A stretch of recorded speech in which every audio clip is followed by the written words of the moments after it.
Oh, excuse me. Oh, hi everybody. So my mom just came back. I looked at the phone. It was 12:34 p.m. my time, and she knocked on my door. Well, I looked at the time after she knocked on my door. She knocked on my door, and I got a letter from the university from Purdue. And she was like, "Is this?" I was like, I'm like, but it's like the day after Christmas. That's really quick. Last time it didn't come until January. But I went out there and I opened it up and I got a gift from the minority engineering program on campus. And here's a little like congratulatory letter. And it's like, the MEP staff know you are destined for greatness. Congratulations, Purdue graduate, minority engineering program. And they also sent this little, I guess I'll call them Livestrong bands because that's where I first saw them blow up. But the little Purdue MEP band, and put this on. They sent a pen, and I actually have. I've been using this pen, which is another Purdue pen. I can't remember where I picked this one up. I think I picked this one up. Oh, from the Disability Resource Center. Well, there you go. But this one, it has like that stylus tip. And this is what I've been using to check off my bubble chart for my cataract eye drops. And then I got this one now. So welcome to the little family. And they give me a little gift. They probably didn't know that I'm gonna do with these, what I'm gonna do with these. But they sent me some playing cards. So you know what that means. We're gonna read them. Work hard, play hard. Let's get into it. I was like, oh, what's this? And I think these are about the size of the Dysology cards. Oops. So I'm actually going to combine them. Ooh, okay. The other cards are a little bigger. Yeah. Wait. Hold up. Yeah. Yeah, these are bigger. Let's see. So this is going to be a little awkward if I try to shuffle these together, but I'll at least try.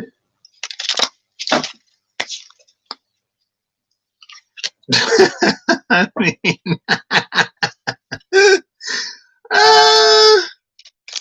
sure. Yeah, nah, this ain't working. That's fine though, because I'll just separate them out. Well, and then it's like some of these, goodness, they ain't even going the same direction. These are the card backs, and we'll just see what's up. Now these, instead of using the Lenormand, I'm just gonna read them how I read the elemental system for these. So zones, realms, essences, and souls. What's really interesting, oh look, there's a Joker. That must have been the top of the deck. Is that it seems that a lot of people, I'm seeing more and more what I was getting in earlier this year. And about like the opportunities that we've had in this space. Like there are going to be those who navigate out of the forest before the fog lifts, and it's like we're going to come into these spaces of self-mastery. And I remember back in February, I think, when this, I think it was the Six of Pentacles and maybe Justice came up, or maybe it was the Nine of Pentacles with the Six of Pentacles. And it was this energy of like us needing to work on ourselves to the point where basically, oh, and then there's a Black Joker, the Ace of Spades and the Two of Spades.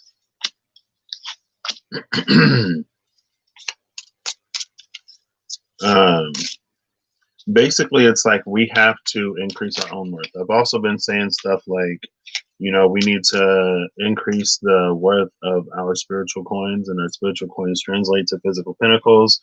That as we learn these lessons, these light lessons, like we get to go back and cash in our light tickets for these other things that come in physically and stuff like that.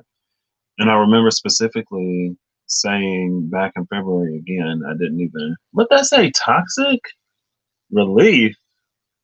I keep glancing over at this bookshelf And I just saw it's like in big green letters, toxic, all caps, and then relief in red. So we have to relieve ourselves of those toxic things and tendencies, because what's going to happen is, depending on how we weight our own scales, we're going to be getting these opportunities that are either heavier than us, or that are lighter than us, or that are similarly weighted. And if they're too heavy, then that's something that we're probably going to sabotage, or that we're not going to feel good enough for, or that it's going to be too good to be true. If it's too light, then that's something that doesn't have a weight that is like appropriate to what it is that we can handle. And that's something that will just like blow off of the scale, or that we should let blow off of the scale.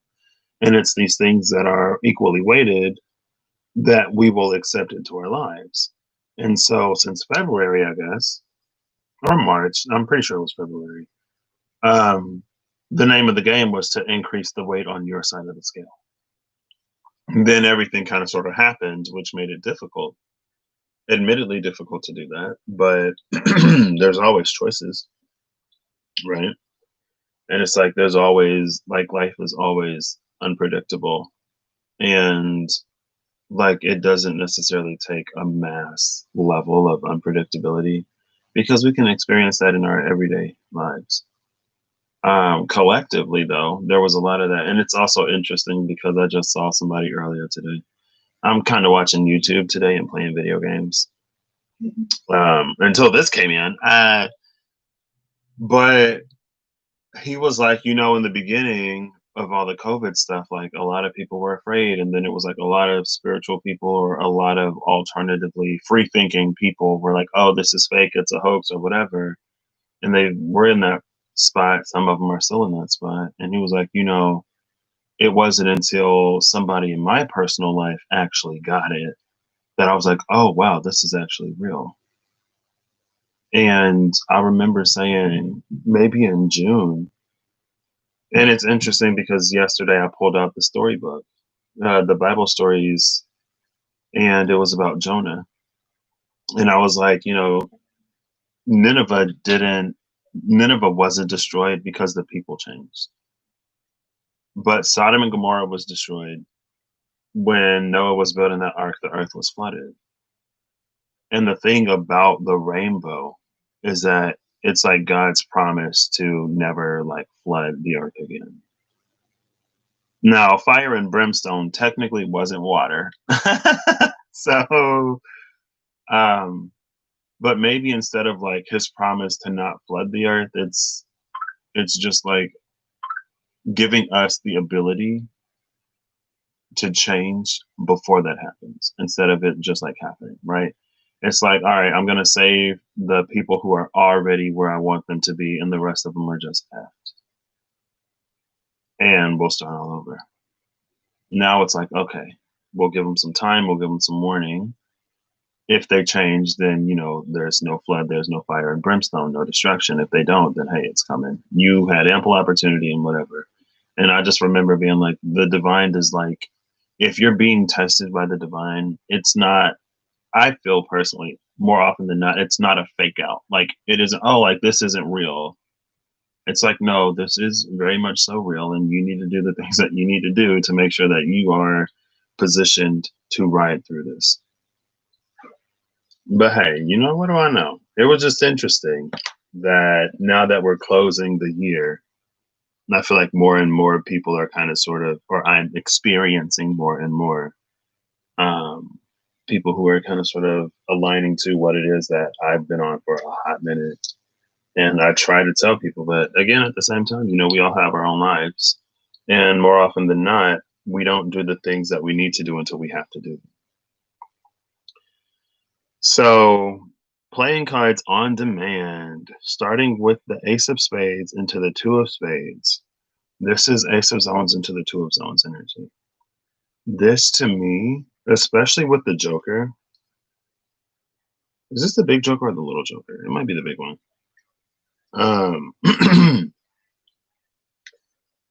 It looks to me that this Ace of Spades into the Two of Spades is, I'm going to separate these back out now. Um, the Ace of Spades is the realm of thought. The Two of Spades is the kind of sort of the beginning of it. It's the polarization of thought. And it's like it's polarized so that we can experience it.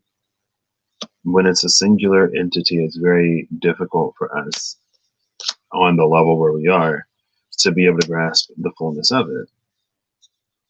It's like the first cell splitting into two that splits into four and then to eight and then to 16 and 32 and 64 and 128 and what 256 and 512 and so on and so forth. 1024 2048, I don't know.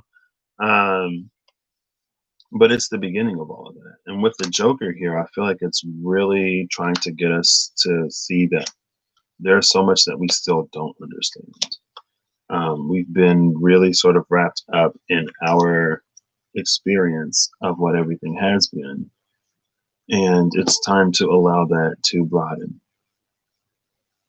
And it also feels that like we're going to be shifting to maybe the other side of the spectrum, or maybe just being more balanced in this.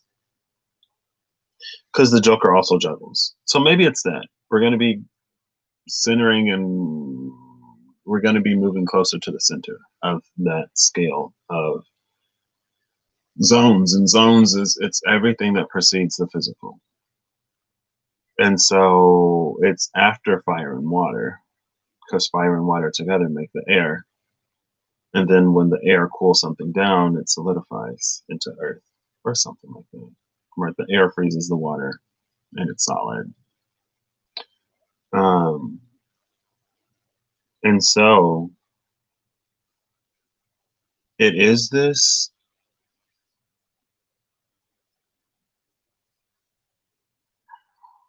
It's like an age of Aquarian energy. But again, it happens first in the minds. And when it happens in the mind, when it really happens in the mind, it causes us to do things differently.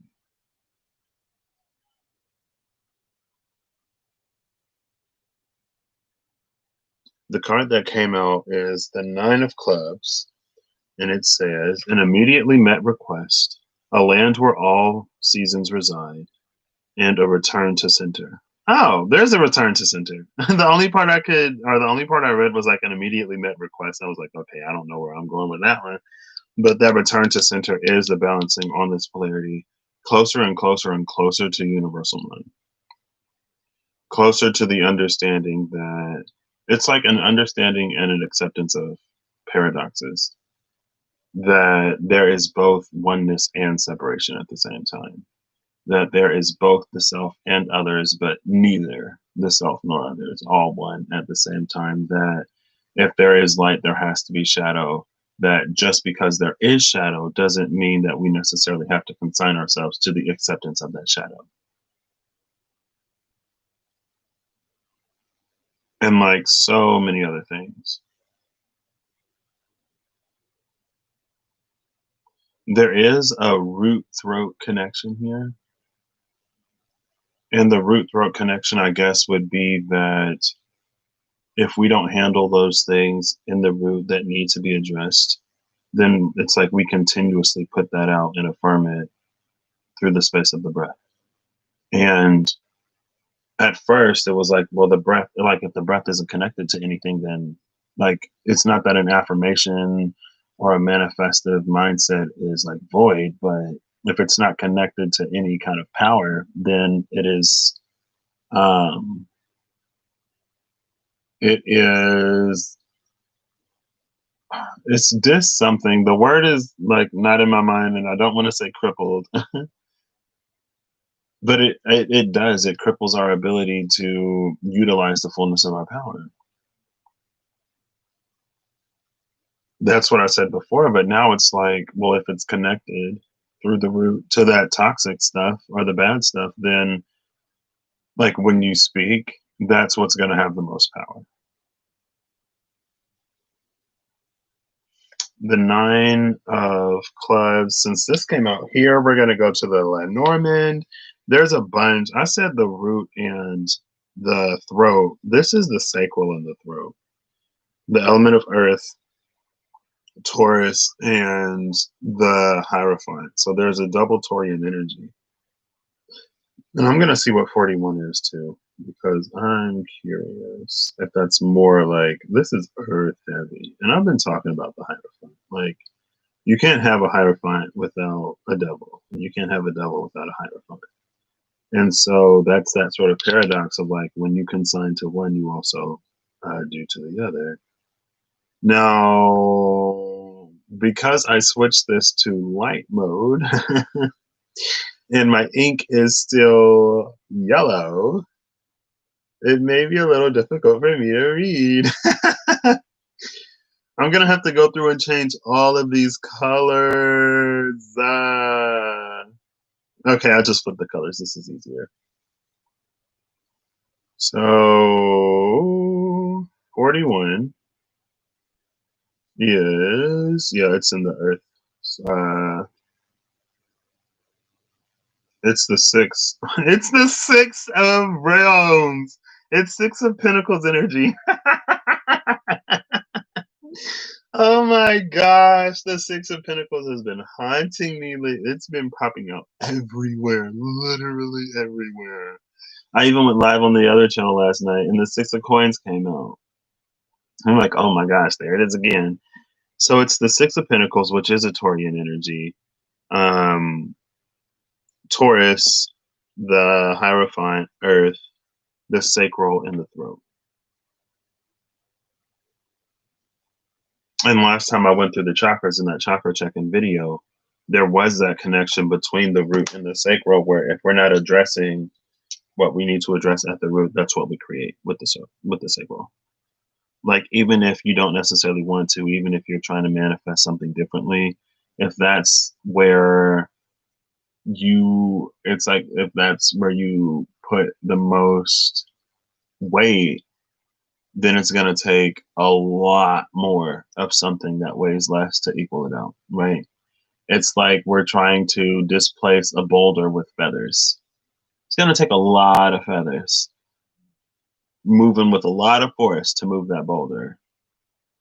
And if the boulder is on the not great side of the scale and you're stacking the better side of the scale with feathers, again, there's going to be a lot of feathers until you get that to move.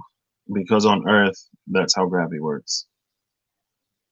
Now they say like in a void, everything weighs this, or everything would sort of weigh the same, I guess. How does that work? Because it's like if you go to no, that's acceleration due to gravity.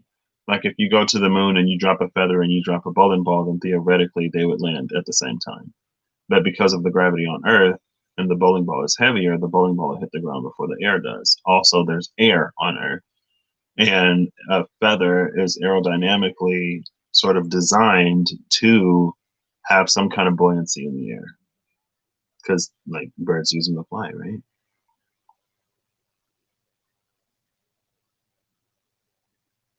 A land where all seasons reside is also interesting because, again, to me, that speaks of that balancing of that polarity. It's unionizing of polarity, I guess. But it's not like all four seasons reside in this as one season. It's like all four seasons distinctly and simultaneously occur in the same place. And so, again, there is that unity, but there is also the acknowledgement of the separation. I wonder how long it'll take us to get there. Hopefully not extremely long, because it's like, we're still trying to get to unity consciousness. And like that's one thing that's one of my biggest like inclusivity, equity, equality pet peeves is when someone's like, we have more in common than we do differences. We're the same, so we all deserve respect. I'm like, no, it's like we're not the same, and that's okay. You should be able to respect me anyway. I should be able to respect you anyway. Let's honor our differences instead of boiling everyone down to being the same thing. Because not only is that take a longer time to get where we're going, obviously, or apparently, because I got to find all the similarities with you, and then I got to find all the similarities with him, and then her, and then them.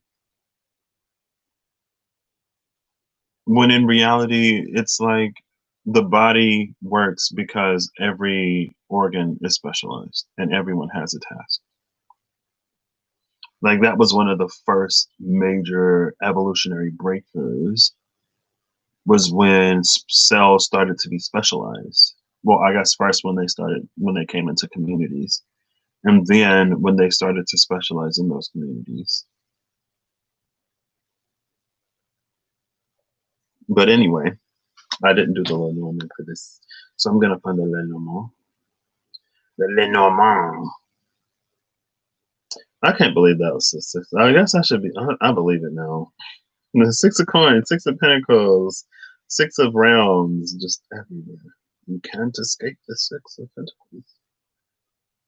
And I love that it's that giving and receiving energy because we're going to be getting whatever we put out. And it was really, really easy to, or not easy, it was really understandable to not be putting out a lot and to not hope too much or not make too many moves. But the nine of clubs is the fox. The fox is selfishness, self-care, trickery, suspicion, cunning, caution, negative, difficult, and difficult timing. Sorry.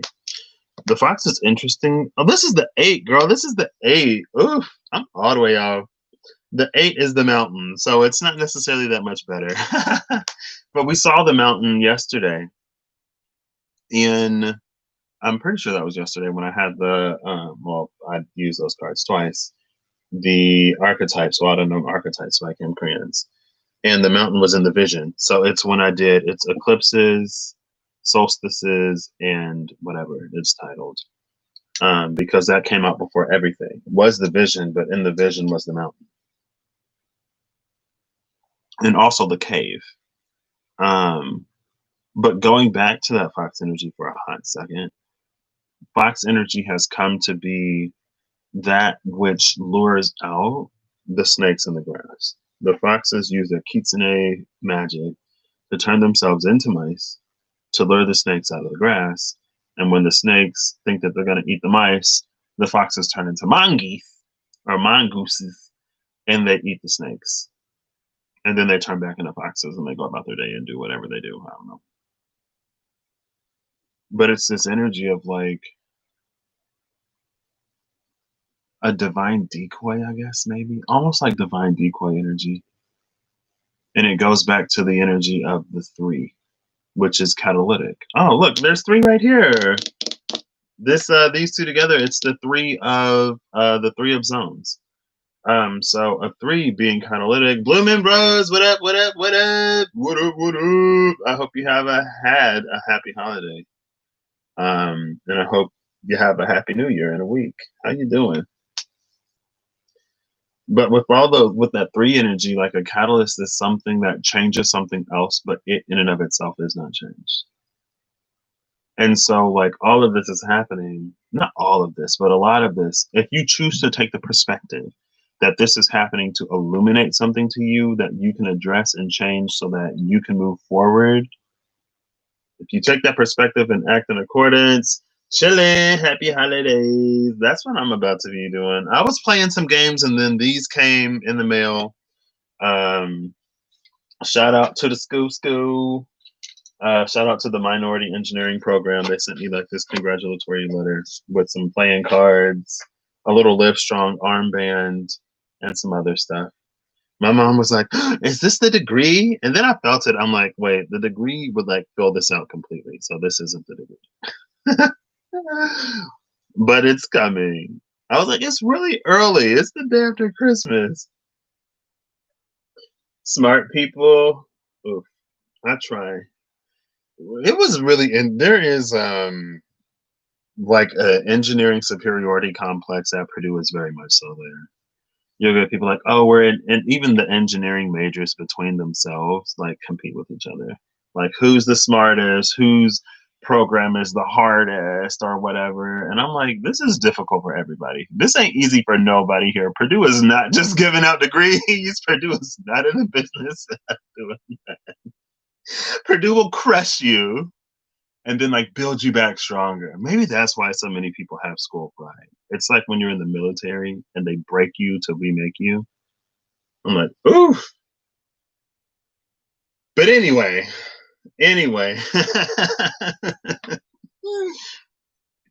back to this three energy.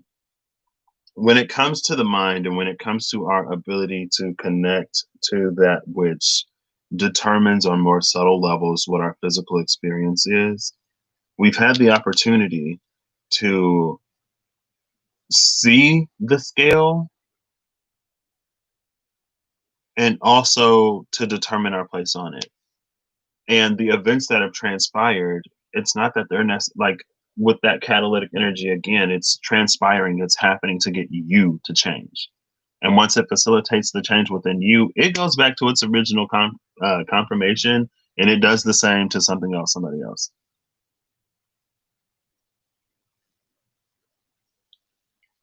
And that's when we end up with this mountain energy.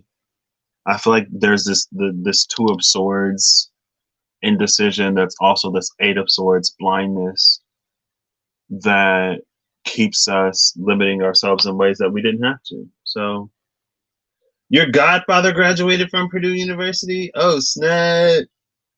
So did I. Look at these Purdue alums. There was this one person, and it was like my freshman year. Now, at Purdue, we have a bell tower, and there's this superstition that I think is legit that if you walk under the bell tower, you won't graduate in 4 years. Everyone that I know who's walked under the bell tower has not graduated in 4 years. I am one of them. And I wasn't going to risk it. But one day I was walking home from class and it was this older man with I guess his daughter. And they're like, "Hey, we're trying to get to the Memorial Mall. Like, can you give us directions?" And I'm bad at giving directions. So I was like, "Okay, I'll just show you because I'm done with class and I have the time." So when it came to the bell tower, it's like I'm starting to walk around the bell tower, but the dude was like walking straight under the bell tower. And in my mind, I'm like, oh my gosh, what do I do? What do I do? And so I kept walking under the bell tower with him. And then I was at Purdue for like 9 years. So, so when I was an RA, I told all my residents, and anybody I could tell, I did tell. It's like I walked under the bell tower and I'm still here. I started in 2011. Don't be like me. Don't walk under the bell tower. Don't even risk it. And I think one of my residents, I can't remember if he told me that he walked under the bell tower, but I know that he had to take an extra year. I'm like, oh man, I told y'all not to walk under the bell tower. But anyway, we got here by the end of it. But so this, it's this energy of like blockages that don't have to be, but we view them as like like it's kind of sort of they're bigger than what they are because when you tap into the realm of zones, it precedes the physical. Now, souls and essences precede zones, so it's like it's this back sort of catalog. But when you're in the suit of zones, that's what holds weight over the physical. So any situation in your life that you see as like insurmountable, like there's ways to get around it. Like going back to the Bible stories, in the Bible, Jesus said, like, if you have faith the size of a grain of a mustard seed and you tell the mountain to move, it will move. Because there are things bigger than what you experience in life. And I think sometimes, we talk about the law of attraction and manifestation and we try to sort of cheat a little bit. Not cheat necessarily, but we may not fully understand all of what goes into the process and that it still requires things of us. It doesn't just happen. But anyway, I guess this Joker would be the Fool. Now, bottom of this deck is the 5. Oh, well, look. 5 plus 2 plus 1 is that 8 of Swords. I was like, it's like a 2 of Swords, 8 of Swords feeling. Well, here's the last 5 swords to make that an 8. Now, the Five of Zones is the space of change. Here's the catalyst. Here's the change. Change plus the catalyst is like this Uranus, this earthquake, this volcano, natural disaster type of energy. Between the catalyst and change, everything is, it's like when it was here, the thing itself wasn't supposed to be changed. And I guess with this, if we didn't do whatever it is that we were supposed to do, then it increased in difficulty. It got bigger. The fire spread. Fires are gonna spread if you don't put them out. Like destruction is gonna happen if you don't prepare. It's kind of an inevitability. But since we didn't do it when it was 1 and 2, now here comes the 5, where even the catalyst itself is changing. So what was a more surefire thing in the past is now it's completely unpredictable. Who knows if it's actually going to work anymore?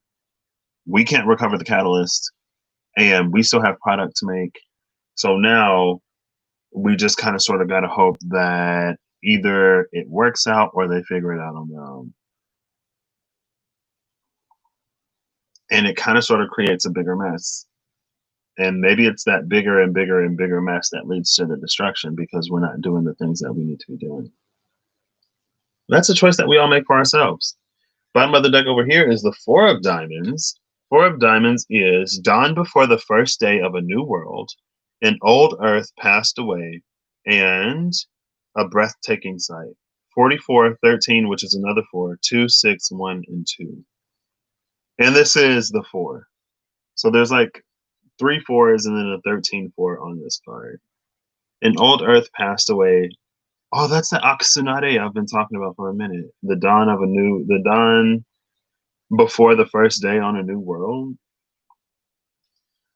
When there are these significant great moments, it's like a lot of change starts in the dark, right? You plant a seed in the dark and it does everything that it does in the dark until it germinates and it comes into the light.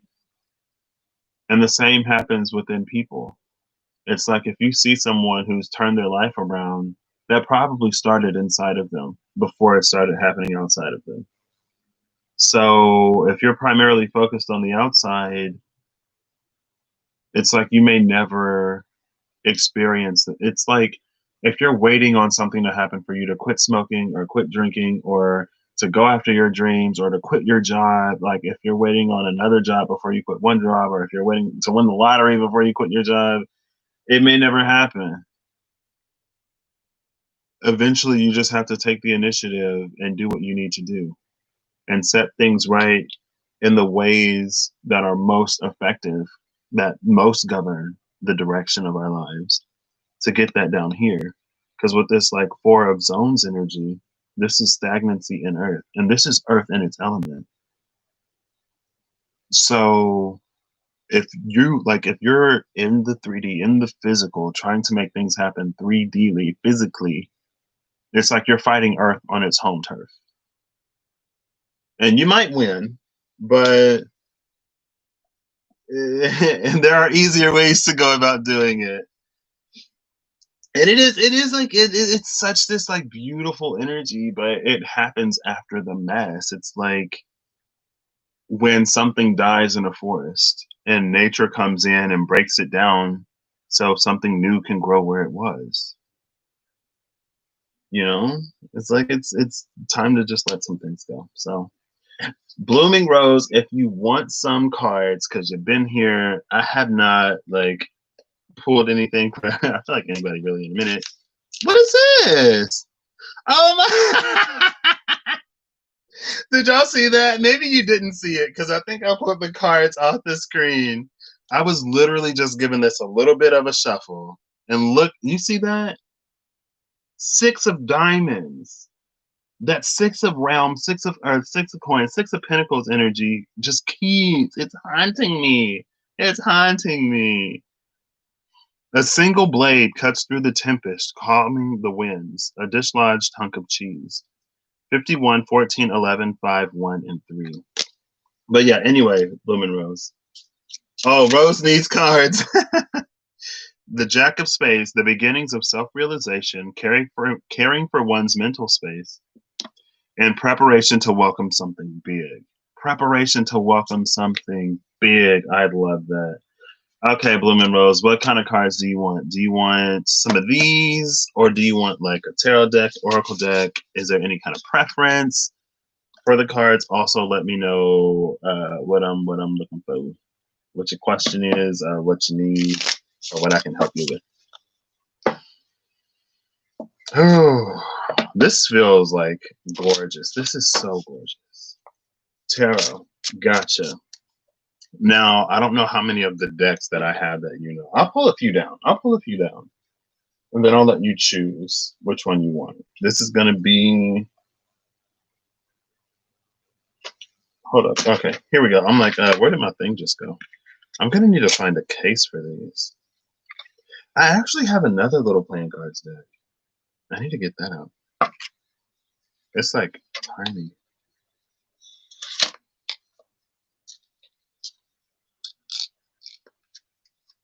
I also feel like there are some things that I need to do here before I leave.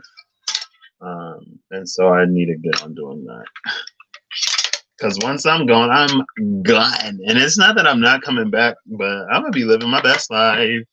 So it's like, oof, like I was there when I was there. I was saying everything that I was saying. And hey, we all got choices and decisions to make. So I got the Pride Tarot. I got the Wild Unknown Tarot. I got the Spirit Keepers Tarot. You can have either the Journeyman or Ascendant edition of the Weaver Tarot if you want. Oops, those hit the flow. Just let me know which one you want. What else I got? I got the Vice Versa. Oh, the Witch's Tarot. I ain't used this in a minute. The Vice Versa and the Archangel Power cards. I got a few more decks, but I actually just ordered another deck earlier today with some Christmas money, so I'm excited for that.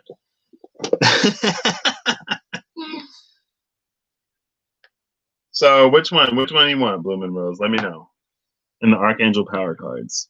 Witch's Tarot. Ooh, good choice. Good choice. I was really hoping to use these. Okay. So what am I looking for? You have a question? We doing general? What's that? Let me know.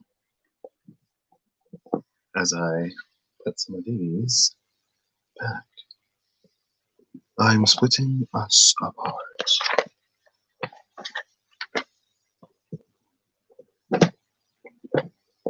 Da, da, da, da, da. Do, do, do, do. Man, I'm so excited to have my own space and my own place. Oh, I'm so excited to just like have these out and not have to finagle so much and move stuff around. Oh, it's happening. It's happening.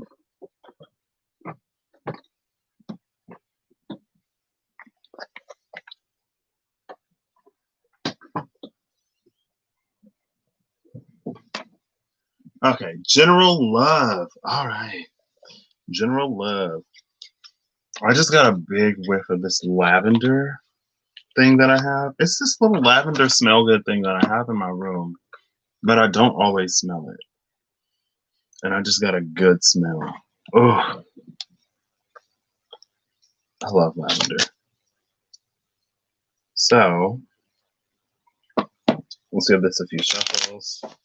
General love for Blooming Rose. I see strength and the Knight of Pentacles, the Seven of Swords with strength, and the Three of Cups with the Seven of Swords. You love lavender too? Call me. I would be honored if you call me Blooming Lavender. Okay.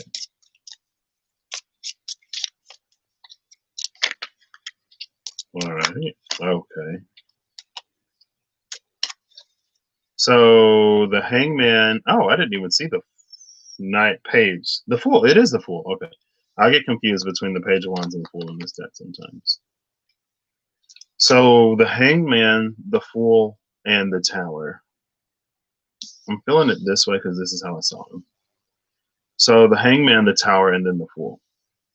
Now, I feel like this is fairly explanatory. Okay, blooming lavender. Bottom of the deck is the Seven of Pentacles. So this to me speaks of something that you've been growing and cultivating for a long time. Now, the Eight of Pentacles is where we come into like the practice of something and the actual development of it, right? And so we have seven pentacles growing, and then the eighth pentacle is held by the crow in the tree. So it's reading like something that you've been in the space of preparation for, maybe not seemingly directly, but it feels like whatever direction you've been moving in, whatever has been falling apart to come back together, almost within yourself, is going to put you in a position to take on whatever is coming your way with a lot less baggage and with a renewed, it's like both a renewed sense of self and a renewed like passion for life and connection and things like that. Now, on one side, this could be you coming into like, oh, that's a lot. It could be maybe you coming into an energy where, oh, Nine of Cups. Makes sense to you. Okay, good. Yeah. Sometimes I'm like 30 years later. Oh, these are all face up. Oh, well, we go from the Nine of Cups to the Moon. Hey, look, there's the Page of Wands. They don't necessarily look extremely similar, but when I see the Fool, or when I see the Page of Wands, sometimes I'm like, oh, it's the Fool. Now, the Moon is about holding light in the darkness. And then here's the Page of Wands, which is about, it's sort of, again, that like increased zest and passion for life, but not necessarily knowing the direction in which it's going to take you. So I think this Fool card is going to be very important. Your openness and your vulnerability is going to be important. Whatever you've learned in the space of, like, whatever you learned from whatever it took to get you unstuck in whatever way you were stuck, that's going to be important. Like, for example, I came into the power of my voice this year. And as I did that, I was like, oh, this is going to be important for me moving forward. Like, I just know it. Like, if I forget how to do this, I'm not going to get all of what I can get from the situations to come in the future. This is something that's going to be required of me. And it feels like there's a similar energy here. Now, here's the Wheel of Fortune and the Nine of Swords, or the Wheel of the Year and the Nine of Swords. Aquarius, not knowing. Ooh. Yeah, I mean, maybe you got to get comfortable with not knowing. Is this like anxiety about like not knowing? Because it's like, oh, the Wheel of Fortune, that could like go either way. Like, I need to know which way this is gonna go. If I don't know, then I'm not gonna be able to get any rest. It could be a need to release control in some ways. I think sometimes, like, if we have a certain amount of information, then we can tailor our response to it before we actually get in that position. Here, that might not necessarily be beneficial because whatever your like pre-programmed response is to whatever this is going to be related to, I think with this Moon card where we just had the Nine of Cups, now the Page of Cups is there. I think it's going to get you to like misinterpret or misjudge something. And so I will say that like communication is probably going to be extremely important moving forward. And it's like if you can communicate how you're feeling, even if that's something that maybe necessarily wasn't received well in the past, this new situation person may surprise you. And I feel like there are a lot of things within ourselves that we can kind of sort of hold, a lot of cards that we never play because like the time is never right or we're never in the right sort of situation. And so people can surprise you. And so it's also like allowing yourself to be surprised. If you don't know something, sometimes it's in your benefit. Because if you did know, you would already be like planning the escape route.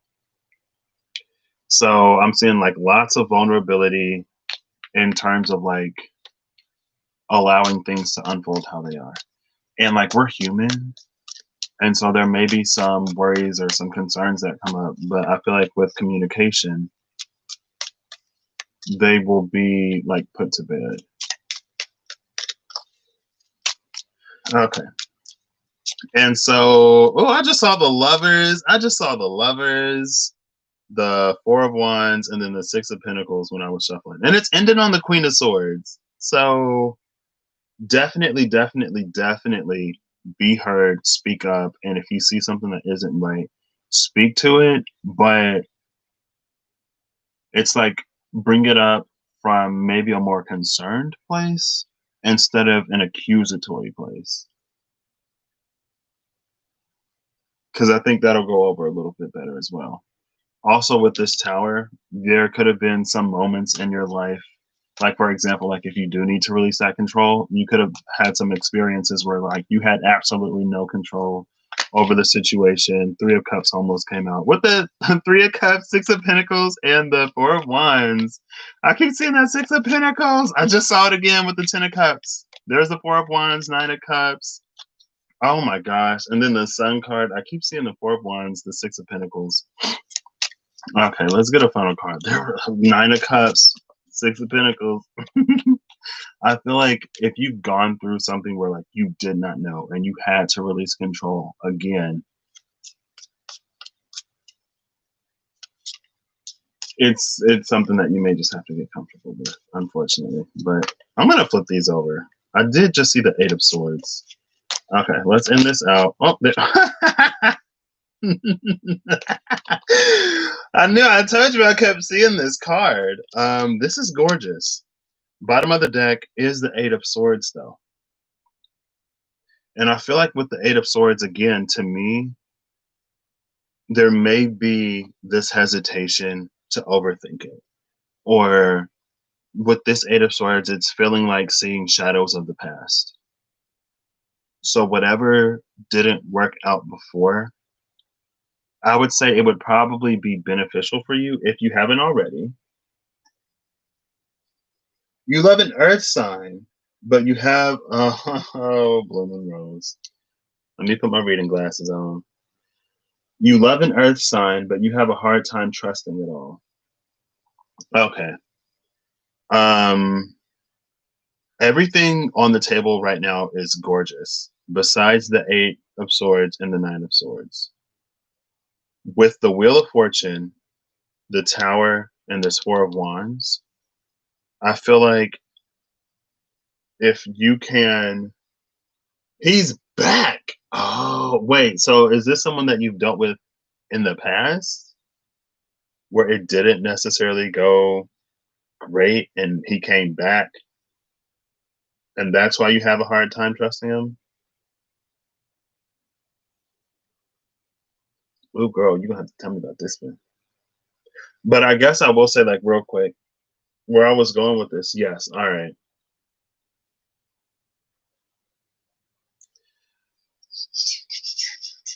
What deck plays nicely with this one? I do want to pull another deck. I want to use a Kawaii Tarot, even though I don't like pulling this one out of the box. But it's fine. For you, Blooming Rose, it is a minor inconvenience. He left and you let him. I mean, honestly, from my perspective, if someone wants to leave, let them go. Because if there's anything that someone thinks that they may find outside of you, or if they're not ready or whatever, he's a Capricorn, you're an Aquarius. Interesting. Wait, you did, yeah. Because then it's like if you keep someone somewhere, like if they think that they're missing out, they're probably gonna go out and find it and get it anyway. You know, sometimes they realize that, oh my gosh, what I had was like pretty cool. Why did I go out? I was so dumb. I was so stupid. Everything that I wanted was literally right there. But what it does is to the person who let them go, I guess, then, oh, look, there's a hangman with the lovers. The Hangman and the Four of Cups. Are these all upright? And the Four of Swords at the bottom. How I read the Four of Cups is that sometimes when we go, like when we get the 9, we realize what we left at the 4. But for us, I guess it becomes this question of like, in my opinion, if you have healed from the situation, somewhat at least, as much as you can, and if you trust yourself to act in, like, if you trust yourself to not be taken advantage of or lied to, then I would say that it's safe to approach this situation again, because it's like you're not going to allow whatever happened last time to happen again. Right. And so that would put you in a position where you don't necessarily have to be so guarded, wondering if like someone's going to leave again, and then projecting something or seeing things that aren't necessarily there. But again, since it's already happened the first time with this specific individual, then it's very understandable that you have those like concerns. And so still, I would say communication would be like a very good route to just be like, hey, like, I still feel for you. And last time this happened, like, I just need to know, or like, I would like to know what's different, what's changed, like, why, what you come back at for? And see if they're able to articulate that. And then, like a bird, yeah. I know what you're talking about, Bloomin' Rose. I get where you're coming from. And sometimes I think, ooh, the Knight of Cups with the Strength card, with the Lovers at the bottom of the deck, and the Empress behind the Lovers. And then the Four of Pentacles is behind that. I know what you're talking about. I know what you mean. Not exactly, but if you love them, let them go. And if you love you, let them go. Sometimes, honestly, when it's appropriate, it's appropriate. But with the Knight of Cups, Strength, the Lovers, and the Empress, to me, from another perspective, it sounds like somebody, or it looks like someone realizing what they had and finding the strength within themselves to make the decision to do whatever it is that they need to do to make that work, to treat that Empress how she deserves to be treated. And so if you can see that changes have occurred, if you can feel growth, then I would say move forward. And honestly, what I was kind of sort of where I was going before is that, like, from the 8 to the 9 with the Wheel of Fortune, and the Wheel of Fortune is a 10, it's like time will tell. And if it's meant to work, if the timing is right, then his actions, his behaviors, how he responds to you when you are expressive of whatever that you need to express, it's like it'll put you in a 10 of Swords energy that will either prove that you have nothing to worry about anymore, the connection is safe, and you're like, it's it's time now where it may not have been before. Or on the other hand, you'll know for sure whether like it's time to move on or not.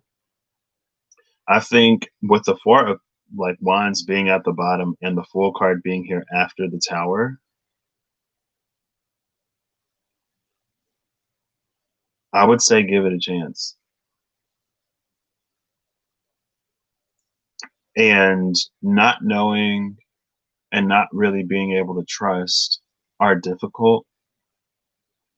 But if you really care about someone, and if that care is mutual and reciprocated, and if you honor him and he honors you. Yeah, just observing behavior. And that's another thing too. Like, you don't necessarily have to jump in right where you left off, because theoretically he would be different and you would be different. And so things are going to change. And maybe that's also what this full energy is about here. It's allowing things to be different and finding out what that dynamic is again.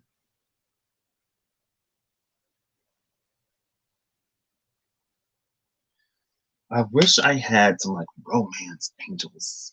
I want to pull an oracle card on top of this, but I kind of sort of don't. Because yeah, with the nine of swords and the wheel of fortune, or the wheel of the year, I would say let time tell when it comes to this. And you may be pleasantly surprised. Also, communication, communication, communication. Hard to resist his passionate side. Hey, Miss Vernell, how are you doing? Happy holidays. I see. I feel like well, first of all, my Eros is in Capricorn, so anyway, um, but I feel like low key, if a Capricorn like liked me, I would feel like I'm doing something right in life. uh, an Aquarius with some fire. Um, but yeah, because also, I mean, it is happy birth season. I know, like, we still got a month. Hold up, wait, you're an Aquarius. We just entered Capricorn season. What am I talking about? I am amazing, Miss Vernell. I've had decades long chapters just close. Everything is closing. December 2020, walking into 2021, brand new and ready. So I'm good. The holiday was really nice. I got some cards that like made me really happy. And I guess this is one of them. This congratulatory letter from the Minority Engineering Program. Um, how are you? How was your holiday? How are you? I'm doing well. Thank you for asking. Um, but it's like this Eight of Swords and Four of Pentacles, though it's bothering me. And with the Nine of Swords, it does feel like a projecting type of energy. What was I about to say? What was I saying? I need to learn how to focus. I've been like, my attention span has been lowered lately.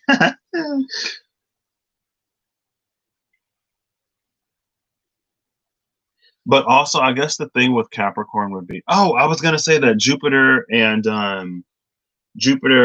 Saturn just entered Aquarius, and you're in Aquarius, and so for you, whereas on Capricorn it may have been like really hard, and maybe that's another thing. Like if he's come back recently, that would have facilitated like this, right? Because maybe he had his own tower moment, and now he's like, oh, like what I had was like legit, like was real, and I want that.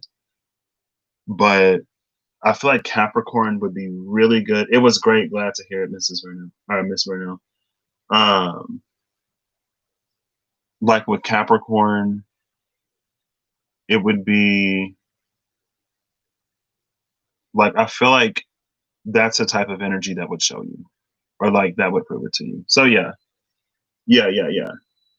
For him, yeah, because what Pluto was in Capricorn, Jupiter and Saturn, like everything was happening in Capricorn. Those conjuncted like Pluto 3 times. But sometimes things have to fall apart for us to really appreciate what we do have. And if the appreciation is there, I say go for it. I would say that like take it day by day. You don't necessarily have to jump all the way into it, but at the same time, like communication and observation would, it's like it would basically prove to you how to move forward. I would say it's looking like it could end up pretty good. Also, it's looking like it may be beneficial to take it kind of slow and to honor everything that you've been feeling. And you like we're human. So if you are a little bit slower to trust this time, or if you're wondering like, is this legit? That's perfectly acceptable. Okay, my mama just calmed a bit. So yeah, basically that. Blooming Rose, you got it. You got it. You get where I'm coming from. But yeah. And I guess there's also a question of like, what is important to you? And what's like really important to you? And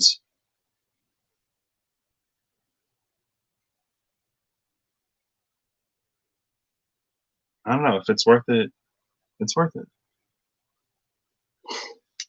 So that's what I got. Thank you for stopping in. I think it's been a minute since I kind of sort of pulled some cards for somebody. Let's do a little like, well, I guess I'd started with the general. Well, no, I didn't use these cards. So let's do these cards. I want to like a little general. I haven't used the Witch's Tarot in a minute. I keep looking at them like, oh, I want to use these cards, but I haven't had the opportunity. So thank you for giving me the opportunity, Blooming Rose. Oh, come on. Queen of Wands, King of Pentacles, Eight of Pentacles, and the Ten of Cups. And the Ten of Cups is replacing the Ten as well. No problem, Blooming Rose. I sincerely wish you like all the best with that.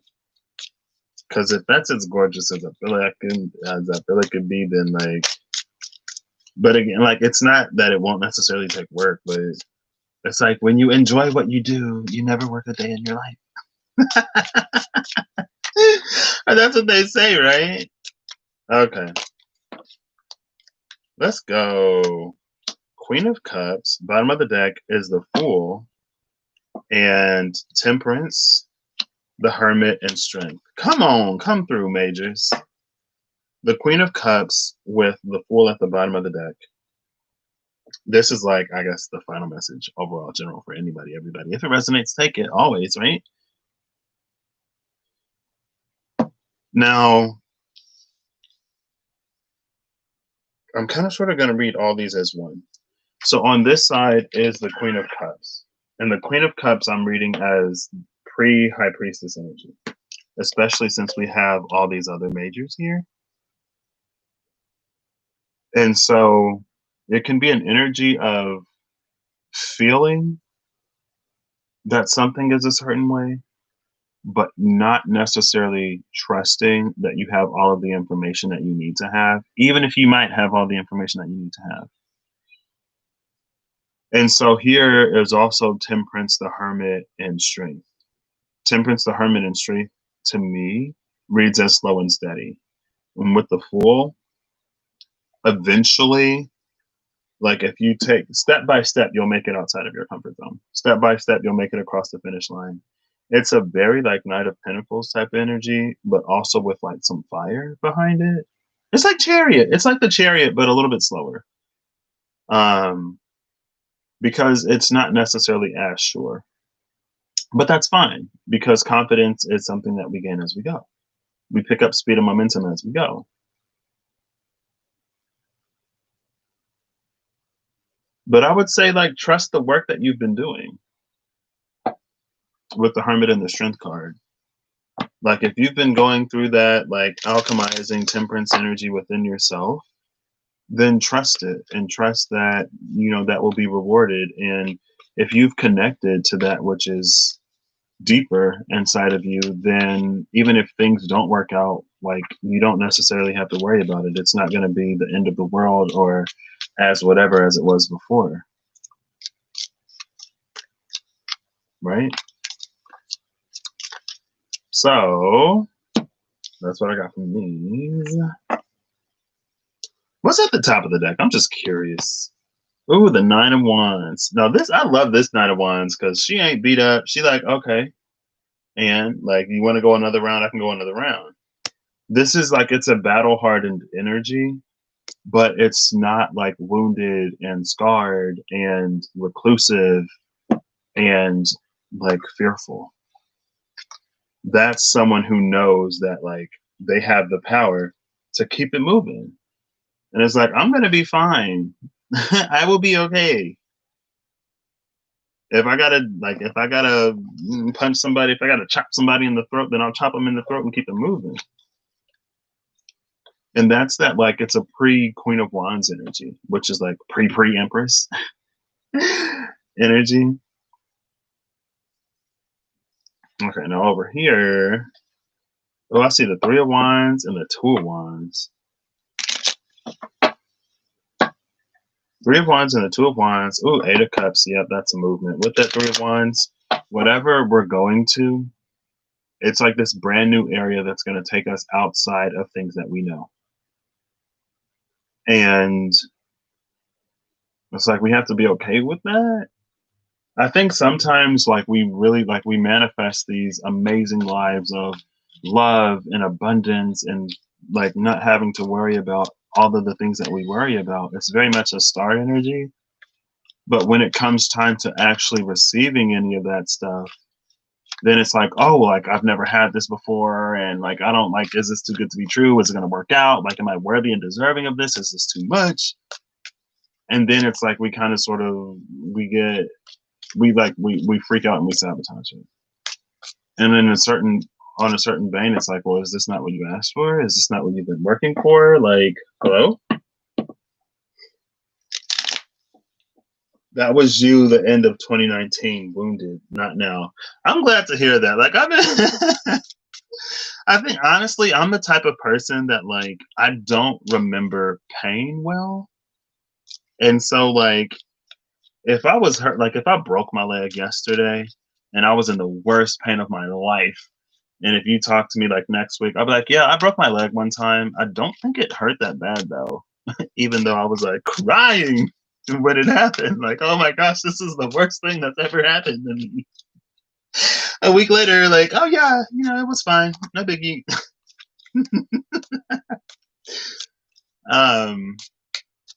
But besides that, it is always nice, when we get to that position where we can realize that, we have picked ourselves up, we have healed, and we're not who we used to be. And I think it's equally as important to remember that, like, we if you learn and you grow from it, you get stronger.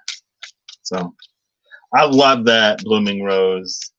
And to be in a better position now and all times is amazing.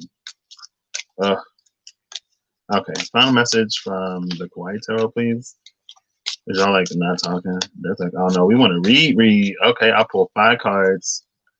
7 of Wands, Justice, the Devil, the 10 of Swords, and the 8 of Swords. Okay. Bottom of the deck is the Queen of Cups. There's the Queen of Cups again. Pain is fuel for you. You're Sagittarius rising. Remember, the Sagittarius rising's like, oh, okay, maybe, yeah. I was like, pain is not my friend, but you best believe I'm gonna learn from it so I don't have to experience it again. Like, yeah, that wasn't fun the first time. Let's not do that again.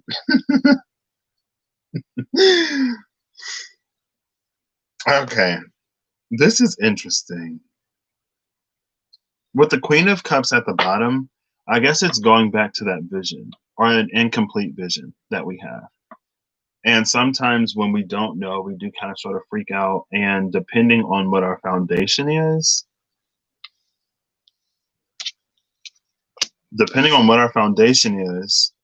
we'll either sort of like take this brighter approach, work through it, let the thing show us what it is, so we can have this more fair and unbiased one. You don't love it, but you'll use it wisely. Okay, yeah, I got you right there. All right, we on the same page now. We on the same page. Some people kind of, I don't know, it seems like some people like it. I'm like, oof, girl, not me, can't do it. No, thank you. So when it comes to what we, like the pieces of the puzzle that we don't see, this is the side of letting it prove itself to us, of withholding judgment until everything is presented. This is the side falling into past paradigms, heartbreaks, disappointment, and stuff like that, not wanting to repeat the heartbreak in the past. And so we choose this sort of altered perspective of the events. We live and prepare for the worst case scenario. And because that happens, we can't see this for what it is. We can only see it for what we project it to be. This is very much so not the energy that came out over here.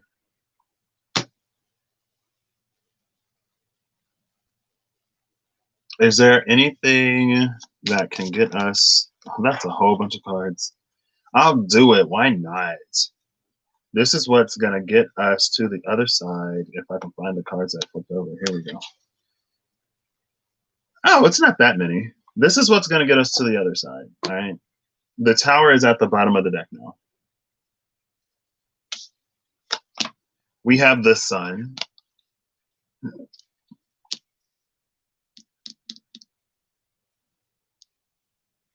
The sun is the truth of the situation.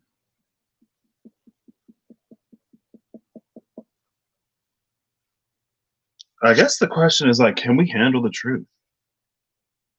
It's like sometimes we're so invested in something being this because, again, there are things internally that haven't been addressed.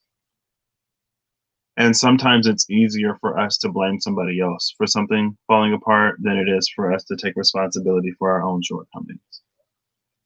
Sometimes we project insecurities and fears in a space where there is none. This is recoiling from the sun. This is like some kind of nightshade plant. That's and then judgment, 19 and a 20. I mean, but this judgment almost feels like self-affirming again because of it feels like we've recoiled from the truth. Oh my gosh, into the world. Did y'all see me? Like, these are not, I've used these cards so much. I've never put these cards in order. 19, 20, 21. What? I'm shook. I'm shook. So this is this timeline of repeating the same cycles because we don't allow ourselves to see anything different. And also because we never take accountability and responsibility for our own actions. We never change anything to make it anything different either. Then we have the Hermit, the Six of Pentacles, and the Queen of Wands. I guess if I pull cards long enough, that Six of Pentacles will come back out. So this is that, like, the space of a negative self-fulfilling prophecy timeline. And usually, like, the sun is supposed to be a happy card, but like if we have issues surrounding whether or not we're deserving of happiness or whatever, then like that's on us to figure out, honestly. Because it's like, if you're afraid of the light, then how is the light supposed to come in and fix your fears? You're gonna recoil from it, you're gonna run from it. And the mind is a powerful thing. It will get you to see, first of all, like it'll get you to see things that aren't even there. But since it's your actual mind and your actual brain, those things will affect you as if they were real, depending on how real they actually are or not. It's all psychosomatic. Psychosomatic is the psycho, the psyche, and somatic, the body, and the mind's ability to affect the body, even if there is no actual external stimulus to cause that to happen. Now, down here is the Hermit, the Six of Pentacles, and the Queen of Wands. This is an energy of patience, maybe with self, but also it's an energy of going within to find what keeps us stuck in this in the first place. Like, why do we recoil from the light? Why does happiness or love frighten us so much when it's what we want? And what are the things that we're not giving to ourselves that keep us from like receiving it from others? It's low-key like some kind of skeleton in the closet type of energy, right? Like, if you knew what I did, or if you knew what I was really like, then you wouldn't like me. This is some like Scorpio energy. This some Scorpio energy. Oh my gosh. For you, it was always because you left. Yeah, me in the past would not stick around. And like as soon as things got inconvenient or difficult or whatever, I was like, I'm gone. Have a nice life. I don't need this. Bye. So, I had to learn to, and it came through the space of my Libran best friend, I guess. The only person who tried to be my friend of me, I guess, to my knowledge. And love left. Hold on, wait. Where are my reading glasses? Oh, they're right here. For you, it was always because love left. Oh, I can see how that may be, how it could be like, okay, well, like, if everything else like leaves, then like, what's the, like, why? Honestly, that was me when I was younger. When I was like really little, as soon as I got close to somebody, like, they would move away. And it was like, okay, like why does this keep happening to me? Why is it every time I like get attached to somebody and I start to care about somebody, they leave? And I was like, well, to prevent that from happening, I'm not going to get attached to anybody. And then I became the person who would leave, and I became the person who was cold and detached. And 2018, well, the end of 2018, basically all of 2019, was me warming up again and allowing people to come back into my life. But you've always believed in love. Oh my God, Blooming Rose, do you got like, where's that water in your chart? I'm just playing. Sagittarius can be optimistic like that too. Let me, an Aquarius, being sort of future focused sometimes. I think maybe that's that. Also, that's like that Capricorn, Aquarius, Pisces, sometimes Sag, Capricorn, Aquarius, Pisces. The last four in the zodiac sign, as you get closer and closer to the end, it's like you can see beyond into what is to be.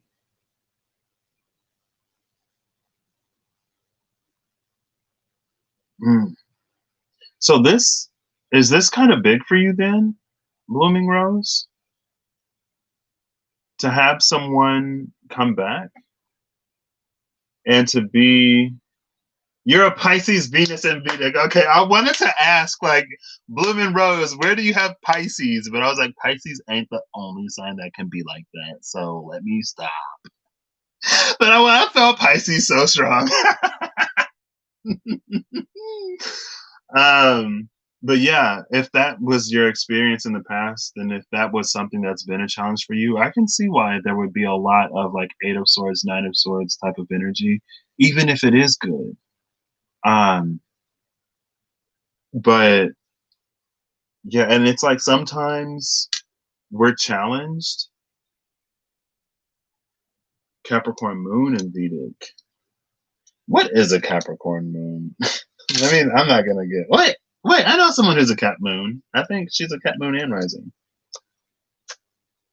And then I know someone who's an Aqua moon and rising, and I'm a Taurus moon and rising. Sag rising and Vedic. Ooh, okay. But sometimes it is like we face that sort of like biggest challenge when we're really ready to move up a level or up a notch or enter a new space. Um, and we all react to and respond to challenge differently. And it's not to hold any Aquarius sun and moon in Western. Okay. I think in Vedic I'm like a Aries rising and a Taurus moon instead of a Taurus moon and rising. Because like I'm a late Taurus moon, so in Vedic it's still Taurus. It's just earlier Taurus. Um, but yeah, sometimes when we are sort of being called beyond our limitations, we face our greatest challenge. And we all respond to and react to challenge differently. With that tower, in a more general sense, it's like you can take the challenge and grow beyond and experience more. Um, and a lot of times it may be related to something that we really want. And again, it takes me back to like when the devil came out for the root, maybe, and I was like, oh, this is like, and it was supposed to be aligned. I'm like, how is devil energy aligned? And it's the overcoming of that energy. It's what it encourages us to do. It's that initiation step, the initiatory step. It's like, what do you do? Like, do you turn back to the shadows or do you conquer this and move into the light? Um, what we want and desire most lies beyond all of our it lies beyond all of our limitation. And when we do for ourselves what we need to do, it's like we are equipped and prepared to face whatever the unknown is. And we overcome it when we're not in that space. And sometimes, we run from it. I run for like 2 days. I give myself 2 days and I'm like, okay, like this ain't where I stop and I'm not going back. So I guess I'm gonna have to go forward. You both Aquarius moon. That is interesting to me. That's really interesting to me. Because partially it's like, oh, like an Aquarius moon might understand an Aquarius moon. But then it's like, if I think about two people who can have like a Pisces moon or something, and I don't have a Pisces moon, but it's like they're both just kind of sort of like, oh my God, like you're not understanding me, you're not seeing it like how I see it, and like my feelings are whatever, but their feelings are also like, it's like y'all both might be off world, but like in two completely different directions. Oh gosh. Oh gosh. I'm like, it's like, but we're both Aquarius moons. Why can't we understand? It's like because you go to like when you go to that place, you go to opposite corners of that place. But when the love is there, it can bridge many a gap in distance. If the love is there, it can bridge lots of stuff. Oh, look, okay, the star, the star and the Two of Cups. That healing gets it. I ain't gonna read nothing else. Your darker sides dig each other. Hey, that's I feel like that's also important, right? I feel like the light should go with light and the dark should go with dark because then it keeps you cohesive all the time. And then hopefully like you can balance each other out. So like when one person is dark, it's like you can be dark enough to reach them and then like reel them in back into the light. Like but like when you love and care about somebody, you figure them out in ways like that. You do. But again, eventually, it comes a point where we all got to do our own stuff for ourselves. So 1 1 2 2 3 3 A. Okay. All right. Oh, and it's 3:21 on my laptop. 3 2 1. All right. Final message from these cards. They are not wanting to just like give me. There we go. Thank you. Goodness. It's the sun. Here comes the sun. Do do. It came out in reverse for me, but I mean, it's the sun. So is there a reverse side to the sun? And here's the Two of Swords. The Two of Swords is interesting because it's like we put on the blindfold so that we're not blinded by the sun. Too much sun can be blinding.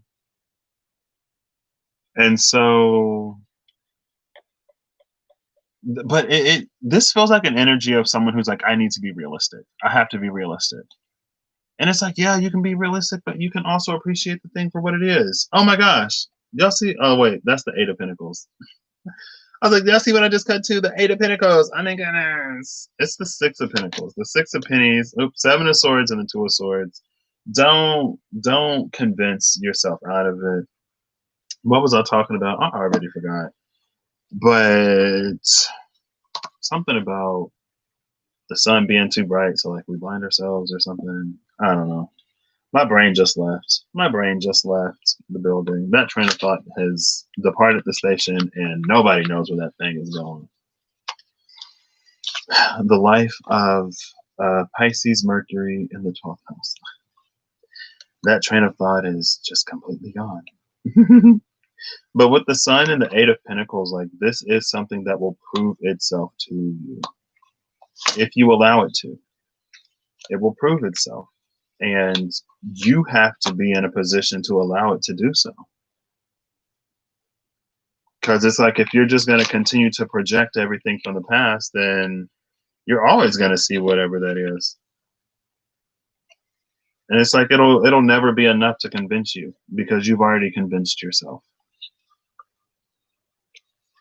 And I think a good tell is that, like, if you look at a body of evidence, oh, look, now the Six of Swords is at the bottom. Yay. If you look at something and you only focus on like one thing in particular, it's like, okay, well, you have selective vision. And if you wanted to see the truth, you would have seen the truth. If you want to see a lie, you'll see lies. It's all there.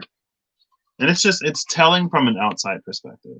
And if you're dealing with somebody like that, it'll let you know where, like, because again, you can't do anything for anybody, especially if they're not willing to do it themselves, or if they're not willing to face it, or whatever they got to do. If they're not going to do it, if they can't see, like, those who don't have eyes to see won't see.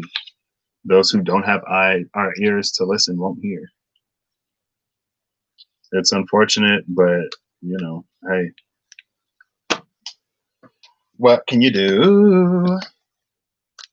Like, if you ain't got a Klondike bar, then they may not do nothing. I'm just playing. All right, Blooming Rose, it was so fun. I hope you got something out of that. I wish you all the best. It looks gorgeous from my perspective, but it also looks like, it'll build into it. And I think sometimes if something is gorgeous, it's because we tend to it and we nurture it and we care for it. And again, like, we do that. No problem, Blooming Rose. We do that through the space of patience and compassion and stuff like that. And also communication and authenticity, right? Because respect should go both ways. Honoring feelings should go both ways. Valuing how someone feels goes both ways.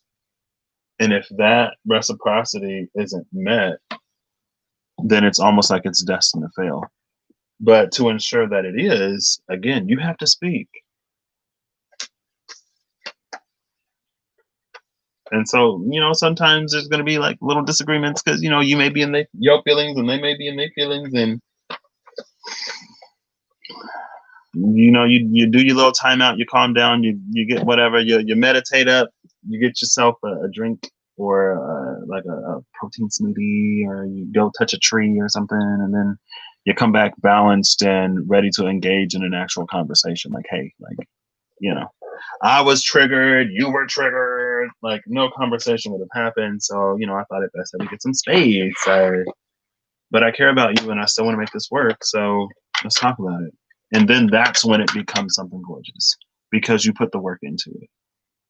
So don't forget the work. It's so important. That's for me just as much as it is for anybody else. All right, y'all. So I hope you have a good whatever whenever y'all see this. I hope that you're acting in alignment to make it even better, because it's possible. It's more so than possible. It's like actually happening. And sometimes we just have to be open to see it. Sometimes, we also got to do some changing to be able to see it. Whatever is appropriate to your situation, I hope you are doing it to maximize the potential and the outcomes or whatever. Bye. I'm going to take my short attention span back to these video games. No problem, Bloomin' Rose. Thank you for being here. And also, thank you for, I remember, maybe it was back in February or January. Thank you for being one of the people who really called me outside of my comfort zone early on, and who encouraged me to go beyond what I was comfortable with publicly on a live. Yeah, I appreciate you for everything that you've done. And it, the people who impact me like that, impact does not go unappreciated. I probably don't say it. For some people, I say it all the time. So, like, but I really do, like, genuinely and honestly mean it. I appreciate it so much, because I was the type of person, at the very least, who, like, it was sometimes hard for me to do things for myself. And so it wasn't until I was doing something for someone else that, like, eventually it clicked, and it was like, hey, like, I need to do this for me as well. But it gets you in the mode and the practice and the habit of, operating from compassion. So anyway. All right, I'll catch y'all later. This is Blooming Lavender signing out. Bye.